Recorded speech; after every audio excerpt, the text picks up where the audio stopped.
Bonjour, c'est Claire-Lise. Alors, comment allez-vous? Comment allez-vous en ce mois d'août? Aujourd'hui, je vais vous parler de la deuxième clé de l'énergie du mois d'août. Et si vous n'avez pas écouté et intégré les clés d'avant, eh bien, je pense que ça ne sert à rien d'écouter cet audio. Alors, si vous l'écoutez, vous allez comprendre des choses, puisque je parle avec mon rationnel, donc mais vous n'allez pas les intégrer. C'est-à-dire que pour pouvoir avoir accès à notre féminin, il faut qu'on ait des clés pour ouvrir des portes et rentrer dans les mondes, à l'intérieur des mondes. Et l'erreur qu'on pourrait faire, c'est vouloir, par manque de temps, par avidité, par rapidité, par facilité, économie d'énergie, et souvent, quand même, l'énergie qui sous-tend cette façon de faire, c'est quand même le côté un peu ogre, un peu vampire, un peu qui a besoin de bouffer. J'ai envie de dire à tous les râteliers de se remplir la panse, mais il y a quelque chose un jour qui ne s'intègre pas. Euh, c'est vrai qu'aujourd'hui, avec toute la connaissance qui est disponible sur Internet, tous ces chaînes qui se développent au niveau spirituel ou autre, scientifique, etc., on a la connaissance à disponibilité gratuite.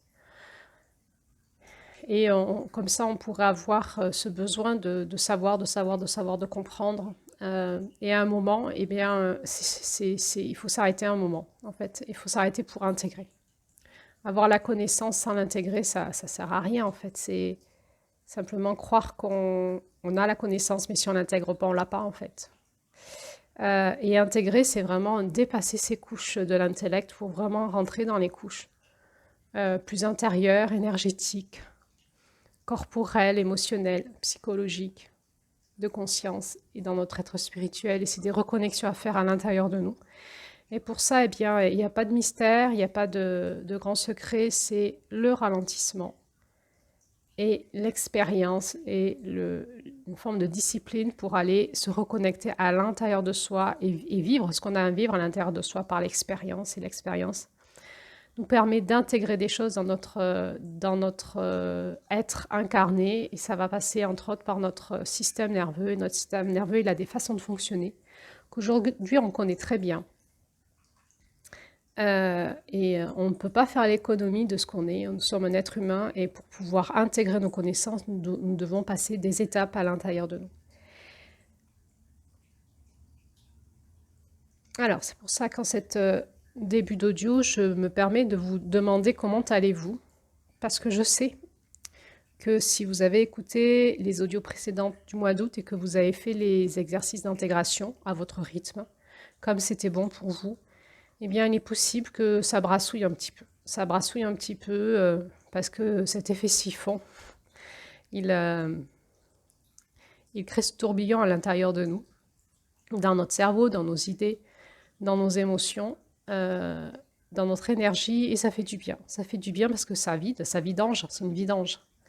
Euh, Ça peut aussi donner un peu le tournis, peut-être. Ça peut un peu brasser dans les émotions, dans la fatigue aussi, ça peut fatiguer. Et puis, je vous avais parlé dans l'effet siphon aussi de finalement l'effet détox. Hein, c'est une grande détox. Et au moment où j'enregistre cet audio, le temps nous est favorable à cette détox parce que nous sommes en pleine canicule.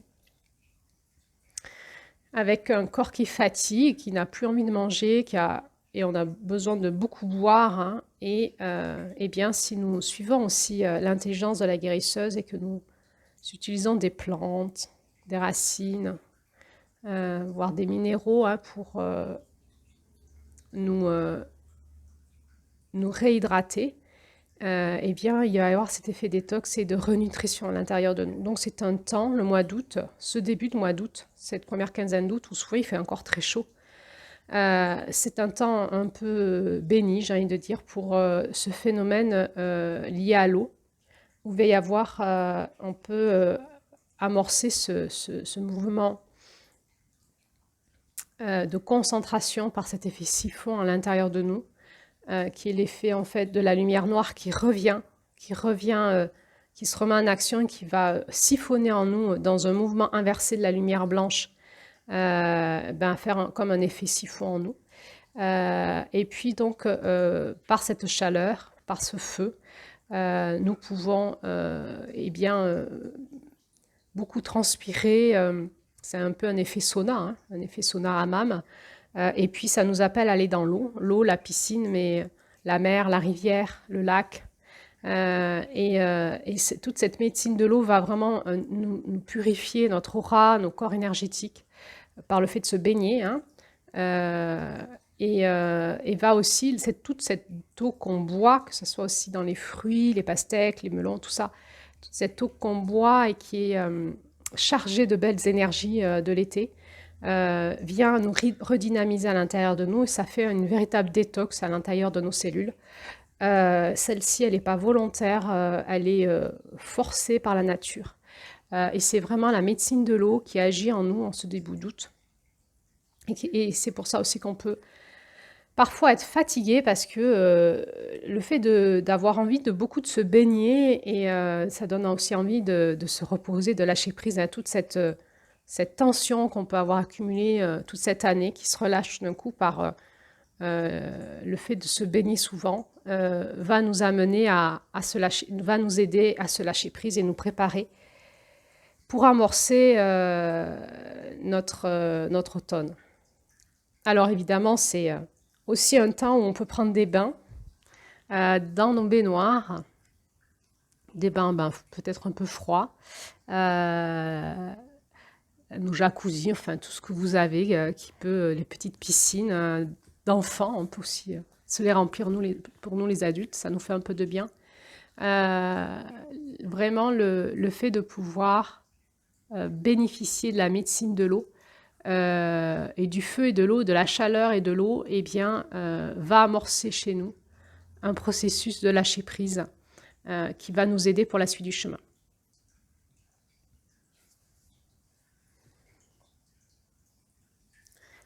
Alors ça, c'est l'effet dont j'ai envie de dire la première quinzaine d'août, hein, jusqu'au 15 août à peu près. Petit clin d'œil à notre calendrier chrétien. Et après le 15 août, on bascule vers la clé numéro 2, dont j'ai envie de vous parler aujourd'hui. Alors, clé numéro 1, finalement, c'est le processus de mort, de mise à mort, de lâcher prise, d'aspiration, d'intégration.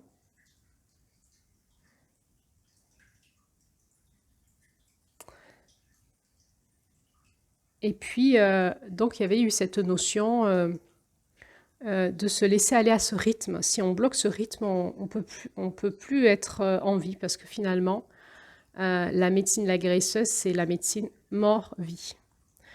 Donc, si on passe pas par la mort, on peut pas être en vie en fait. Et donc, il y avait cette notion de rythme, hein, de se laisser aller au rythme des journées, jour-nuit, au rythme des saisons et au rythme de ce qui nous appelle à nous dans notre vie et au rythme qu'il y a des moments où on fait du tri dans notre tête, dans nos croyances, dans nos émotions, dans nos relations, dans notre façon d'agir, du tri aussi peut-être dans nos habits, dans notre façon de vivre, dans nos armoires, dans tous nos documents administratifs, etc. Il y a des moments où on a besoin de faire du vide pour laisser venir ce plein.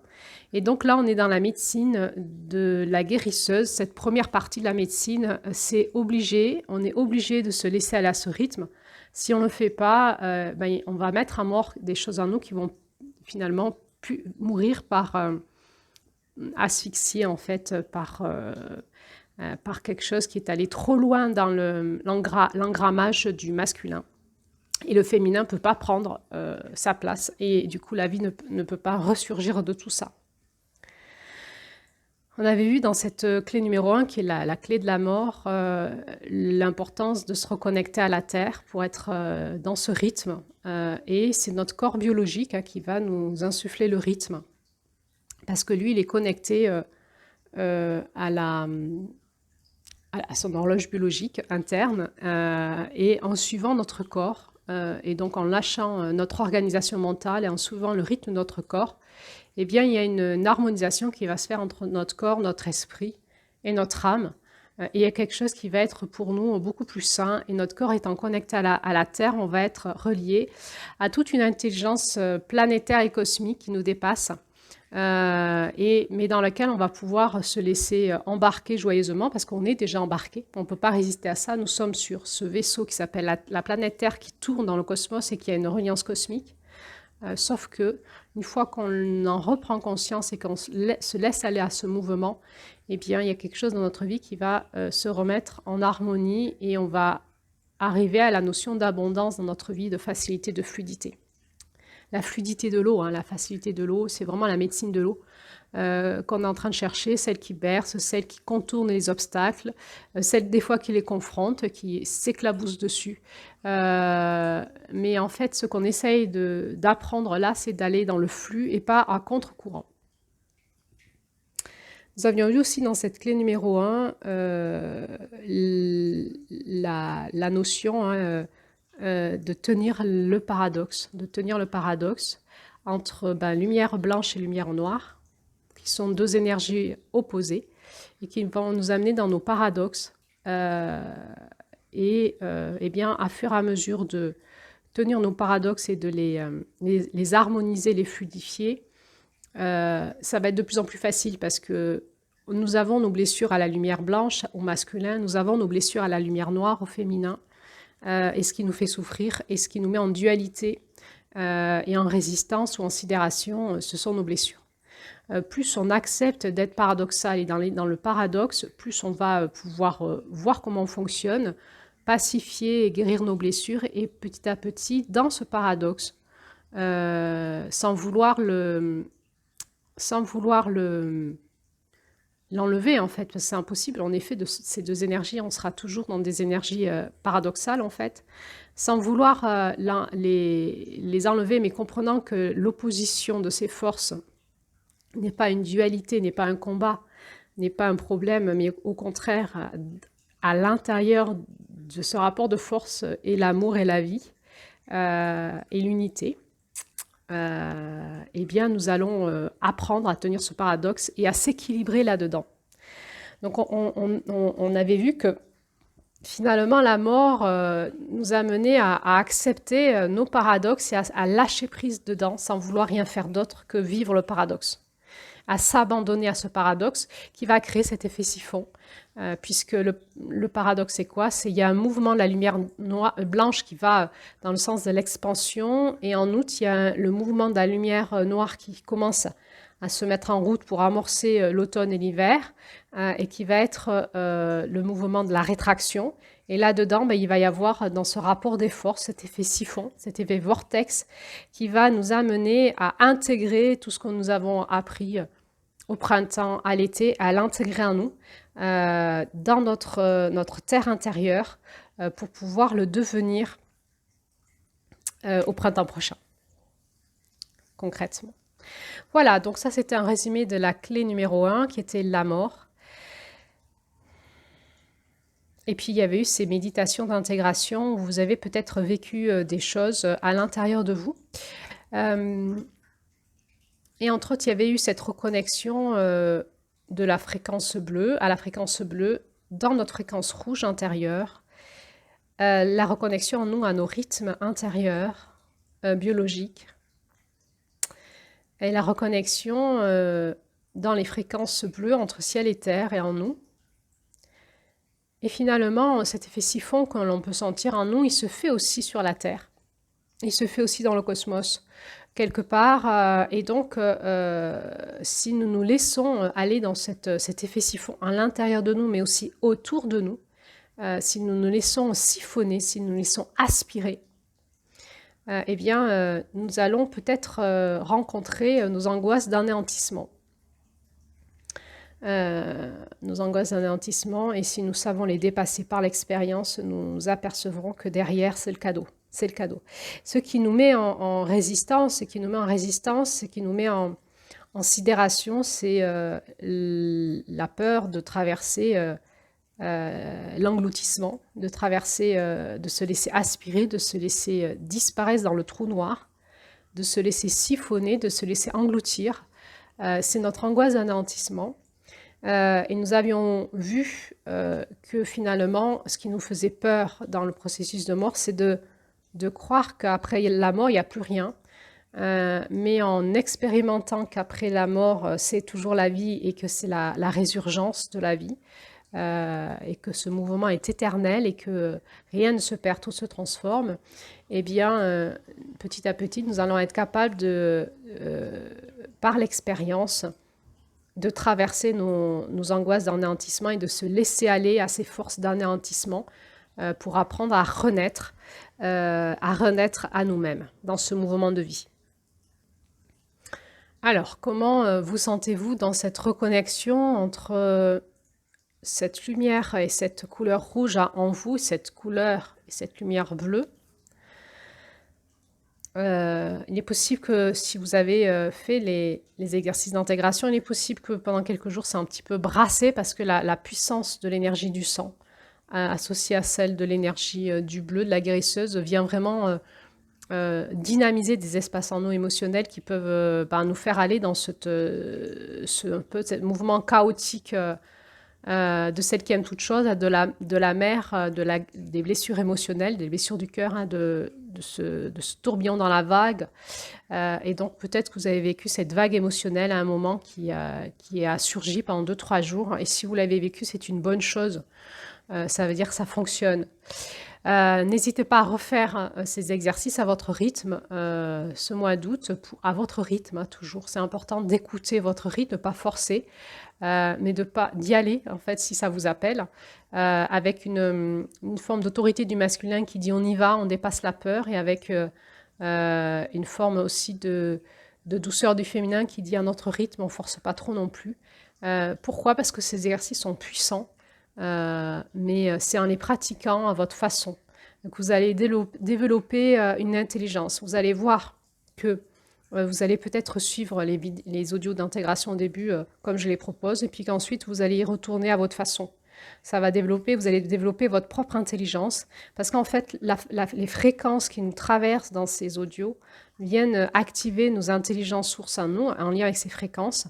Et là, nous sommes en train d'intégrer mai, juin, juillet, tout simplement. La fréquence de la lumière noire avec la lumière rouge et la lumière jaune et la lumière bleue. Et le bleu, c'est vraiment l'accueil de tout ce masculin. Donc depuis février, mars, avril, mai, juin, juillet. Et là, dans cette première quinzaine d'août, nous sommes en train d'intégrer les fréquences noires, rouges, jaunes et bleues. Et c'est pas rien, c'est pas rien. Donc ça vient provoquer des choses en nous quand on fait ces exercices. Eh bien, ça vient aussi activer nos intelligences et ça risque de stimuler votre créativité si vous êtes un peu créatif. Donc, ça peut être de la créativité dans la matière, des tableaux, de la peinture, ça peut être créer des poèmes, ça peut être aussi créer vos propres rituels de la guérisseuse, en lien avec la guérisseuse, vos propres façons de faire, parce que ce que je vous propose, c'est juste une activation de rayons, mais avec la guérisseuse, vous pouvez créer tout un tas de choses, parce qu'elle a une médecine incroyable, diverses et variées. Vos propres façons, vos propres rituels de purification, de nettoyage, de lâcher prise, vos propres tisanes, vos propres pratiques énergétiques. On sent chez la guérisseuse qu'il y a aussi quelque chose d'assez, comme les ostéopathes ou les rebouteux, donc vos propres pratiques corporelles. Et puis ça peut aussi activer votre créativité.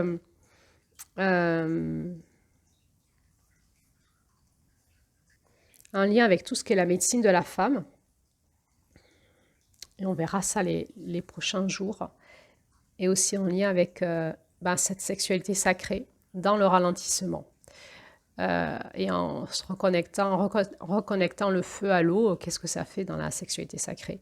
Et donc ça peut redynamiser aussi votre créativité dans le couple ou de vous à vous-même en fait, dans une autosexualité inspirée par ces forces de vie.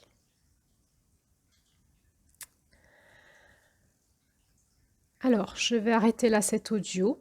Je voulais faire une petite introduction de 2-3 minutes. Je vois que ça fait déjà 20 minutes. Donc, je vais arrêter là cet audio. Ça sera une audio de transition entre la clé numéro 1 et la clé numéro 2. Et je vais vous faire un nouvel audio sur cette clé numéro 2.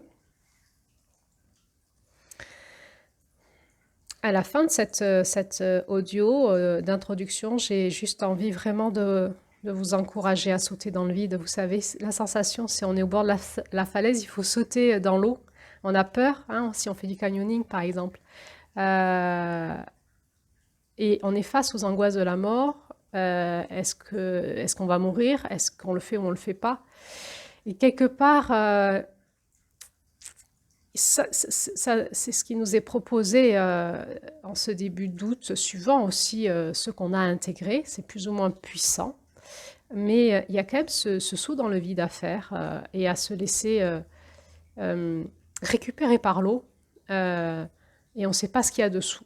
On ne sait pas les profondeurs de cette eau, cet engloutissement que ça pourrait créer en nous. Il y a quand même quelque chose qui est de l'ordre de... Je m'abandonne, hein, je lâche prise, je saute. Je fais le pas de plus, mais là, ce pas-là, je l'ai peut-être jamais fait encore, quoi. C'est vraiment, je dépasse mes angoisses de mort et j'y vais.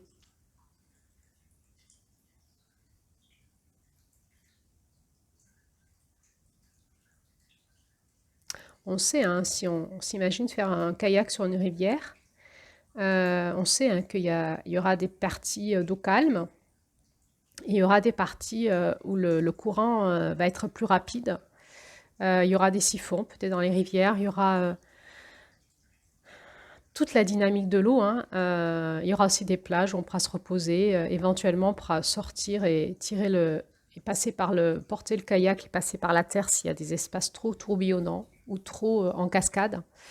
On pourra descendre peut-être en rappel, mais on sait que c'est une aventure. C'est une aventure et que ça demande du courage. Ça demande du courage pour se laisser aller à l'énergie de l'eau. Euh, et j'aimerais attirer votre attention encore une fois sur le nom de ces deux assistantes. L'une qui s'appelle Lac Claire et l'autre qui s'appelle Celle qui a du courage.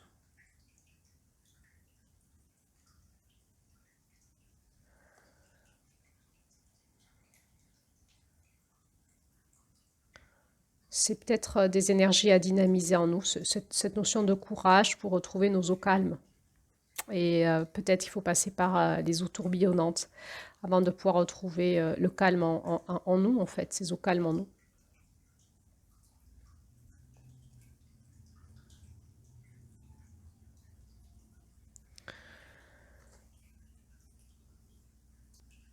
La guérisseuse nous apporte ce grand paradoxe, terreur de mort, euh, instinct de vie, force de vie. Et elle nous confronte à ça. Elle nous confronte à ça, à ce paradoxe. Et c'est à l'intérieur de ce paradoxe que nous allons trouver notre passage. Si je veux vivre, il faut que j'accepte de mourir. Voilà, eh bien je trouve que ça fait une excellente transition pour l'audio d'après, pour l'audio de la clé numéro 2. Alors je vous dis à tout de suite pour la clé numéro 2.